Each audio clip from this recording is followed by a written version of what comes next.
تجھے کیا معلوم اس کے اخلاق کیسے ہیں؟ یہ تو نے اس کا صبر نہیں کیا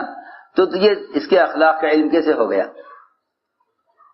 میں نے عرض کیا کہ سب سے بنیادی بات یہ ہے کہ حضور اکرم صلی اللہ علیہ وسلم نے آپ کے طرز دعوت سے سب سے پہلی بات یہ ملے گی کہ آپ کسی انسان کا درجہ اس سے کم نہیں سمجھتے تھے کہ آپ اس کو دعوت دیں۔ آپ نے رنگ میں، زبان میں، قوم اور قبیلے میں دعوت دینے میں اس کی رعایت نہیں کی، دعوت دینے میں اس کی رعایت نہیں کی، بلکہ اگر کبھی یہ خیال بھی ہوا کہ یہ رؤساء مشرکین اگر میرے صحابہ کے ساتھ بیٹھ کر بات سننا پسند نہیں کرتے، ان کے کپڑوں سے بدبو آتی ہے، ان کی حیثیت ان کے مشرکین رؤساء مشرکین کے نزدیک ان کے غلاموں کی حیثیت ہے، یہ ان کے ساتھ بیٹھنا پسند نہیں کرتے۔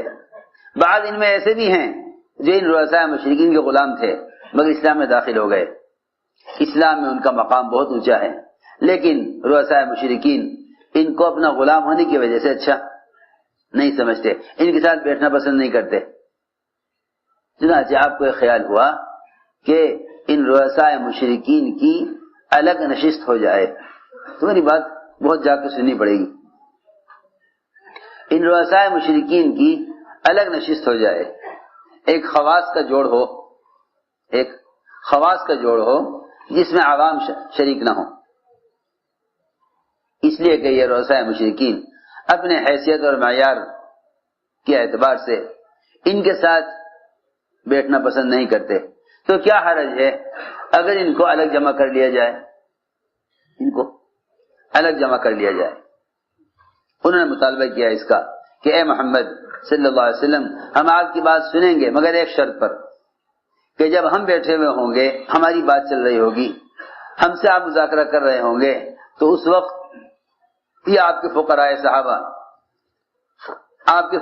صحابہ یہ شریک نہ ہوں۔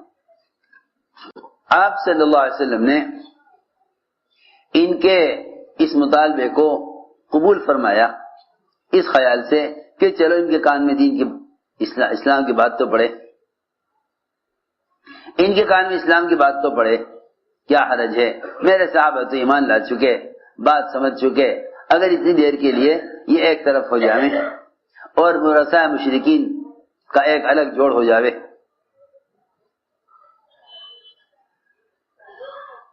ادھر تو بات شروع ہوئی رؤساء مشرکین سے، سارے صحابہ صاحب نے کہہ دیا دیکھو اس وقت سے اس وقت تک کا وقت یہ رؤساء مشرکین کے لیے ہے، تم اس میں شریک مت ہونا۔ سارے صحابہ کو روک دیا گیا، سب کو اطلاع کر دی گئی، یہ وقت الگ کر دیا گیا ہے رؤساء مشرکین کے لیے، اس میں تم میں سے کوئی شریک نہیں ہوگا۔ آپ صلی اللہ علیہ وسلم ان سے بات کر رہے تھے، اچانک ایک نابینا صحابی عبداللہ ابن ام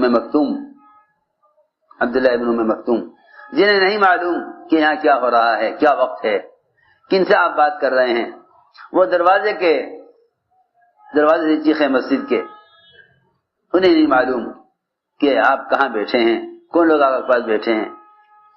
وہی سے چیخے وہ علمنی یا رسول اللہ مما علمک اللہ، اللہ نے جو آپ کو سکھلایا مجھے بھی سکھلائیے۔ آپ صلی اللہ علیہ وسلم کو ان کے آنے سے ناگواری ہوئی، آل کی پیشانی میں بل آ گئے، ناگواری ہے ان کے آنے سے، ادھر تو آپ کو ناگواری ہو ان کے آنے سے، ادھر قرآن نازل ہوا کہ جو طلب لے کر آ رہا ہے آپ کے پاس، اس کو دیکھ کر تو آپ کی پیشانی پر بل آ گئے اور آپ کو ناگواری ہوئی، اور جن لوگوں میں استغنا ہے ان کی آپ کوشش میں ہیں۔ آپ نے فوراً کاغذ منگوایا جو لکھا گیا تھا ان کے جوڑ کے لیے الگ، آپ نے کاغذ پھاڑا اور فرمایا کہ ہمارے ان سے اس بات پر کوئی معاہدہ نہیں۔ سوچنے کی بات ہے سوچنے کی بات یہ ہے